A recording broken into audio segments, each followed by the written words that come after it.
Okay, hopefully you can see me. I feel bad. I'm sick.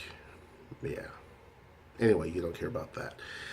You probably do. I shouldn't say that. But anyway, I wanted to talk about Bitcoin because someone asked me before, would I invest in Bitcoin, and my opinion of it. And then I even joked to Noelle about her getting Bitcoin, and she says she has little Bitcoins, like quarters and dimes. But anyway, I'm going to give you my opinions of the three things that concern me, and then the three things that is good about Bitcoin.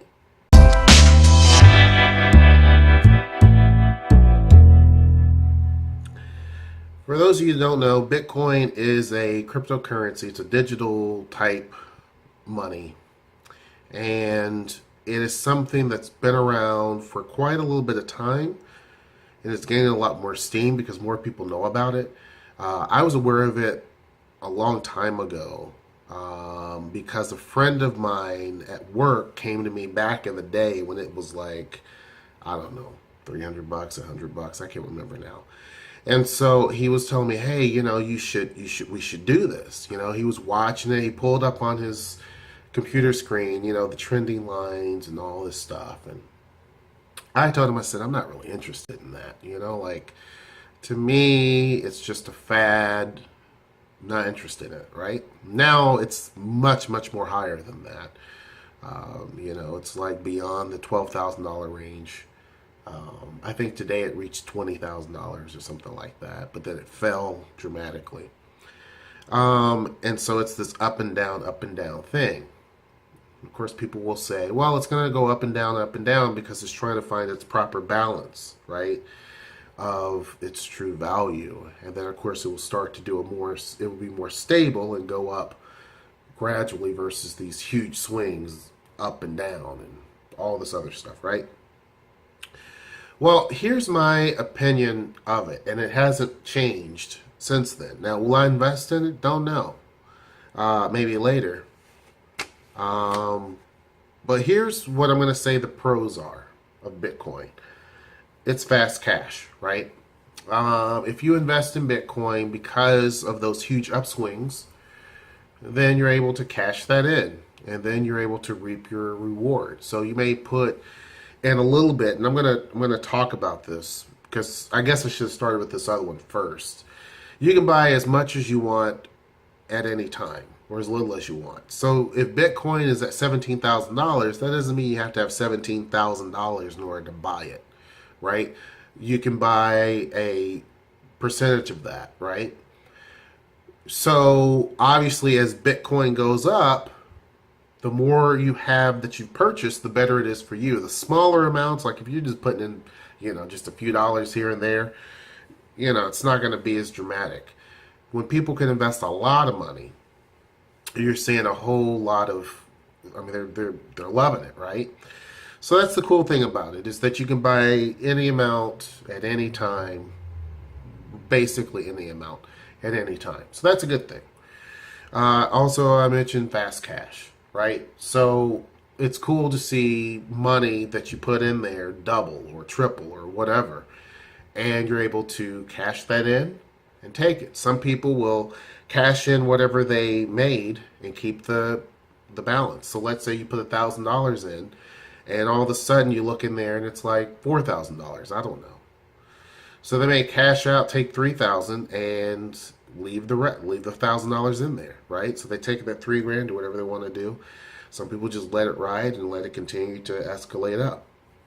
So that's cool.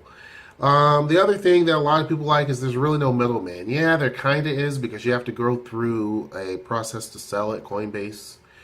There's another one. I can't remember the name. But most people use Coinbase here in the U.S. And you can basically, sell it and that type of thing. And then it goes to your bank account and all of that. So that's kind of a middleman, but it's not like a stock type situation where you have a middle person that you have to really deal with. The negatives. Now I have a lot of negatives, but I'm just going to leave them to three. So I gave you my three pros. Three things that I thought was really cool. Fast cash.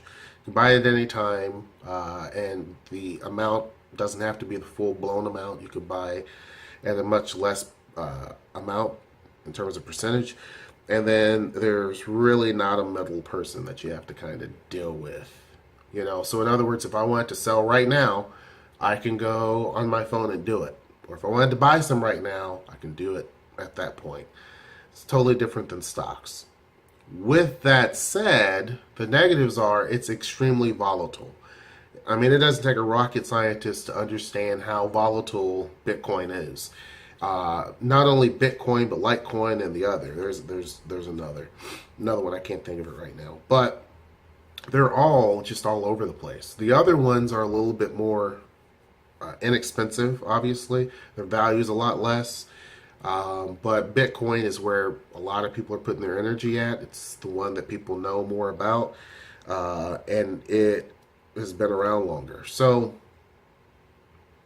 I mean, once everybody starts talking about it, then everybody starts to invest. They're like, what's this thing?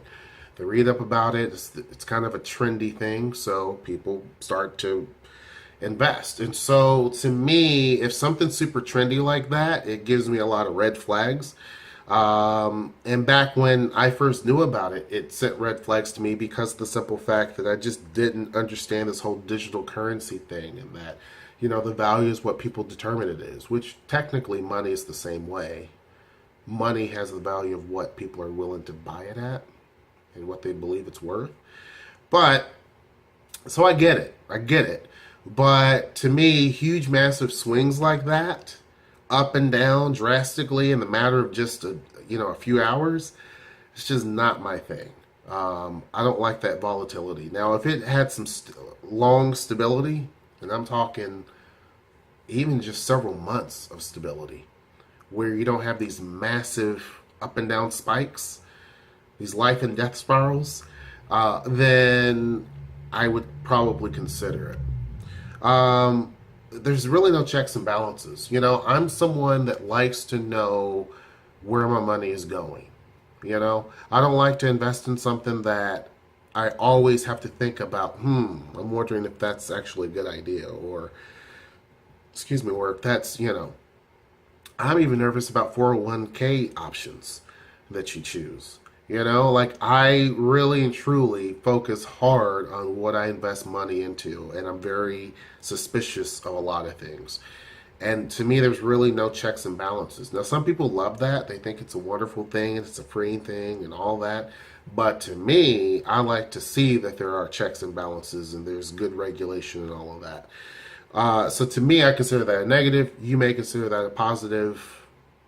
Potato, right? One of the biggest things that always concerned me then, as it does now, and you're starting to see evidence of it, is hacks. It's kind of like this. Anything on the internet can be hacked. Anything that's digital can be hacked. And so that is one of the things that, out of many, that bother me the most. Hold on one second. Sorry, I had to blow my nose, and I didn't think that you guys wanted to hear or see that. So anyhow, Bitcoin and hacks. So to me, hacks are one of the biggest issues that I have with it. More so than the volatility, more so than the no checks and balances. To me, a hacker is, in this case, an investor's worst nightmare. Because that, to me, if there's no checks and balances, and if someone hacks into your stuff, then there you go.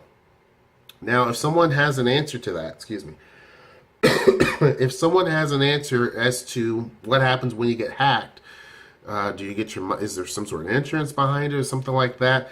Everything that I've seen, I didn't see it. There could be, but I didn't see it. Then yeah, I'd be all about it. But I think a lot of people then and now see this as, oh, look, I'm going to be able to be the next Bill Gates, or I'm going to be the next Warren Buffett, or the next, Paul Allen. It took them a while to get there, and they got there on something that was solid, right? It was a solid platform, and it was a solid investment. And there's checks and balances, right? To me, Bitcoin is not it. Even with stocks, there's checks and balances and there's regulation. You know, yeah, some people don't like the stock market because, most of the time the things that the average person can afford is not the big, huge, booming stocks out there. It's not, in oil or, technology or what have you. It's usually in something minor. So a lot of people don't like that because they're getting little tiny little bits, right? With this, people like the idea that, whoa, it shot up this high and it shot up that high, and they really like that concept and the thought of, this could be my ticket, right? I'm not convinced of that. I think that, and I've always been taught, if you can make it fast, you can lose it just as fast. If fast money means that you can lose it just as fast or lose your freedom just as fast. So, to me, things like that, I pretty much avoid. My opinion, I don't see myself doing Bitcoin. Maybe later on down the line, once there's a little bit more stability, I might consider a little bit of an investment. But as of right now, that's kind of my take on it. You guys can leave, I could be completely ignorant on some of the things I talked about. And if so, then please forgive me and put down below, the rebuttal of, things that I may have overlooked or that I didn't know about. But to me, those are the pros. Those are also the cons. You tell me what you think. Hope you guys enjoyed the video. Sorry for all of my nasally and weirdness and all of that and sickness. Until next time, I will see you. Take care.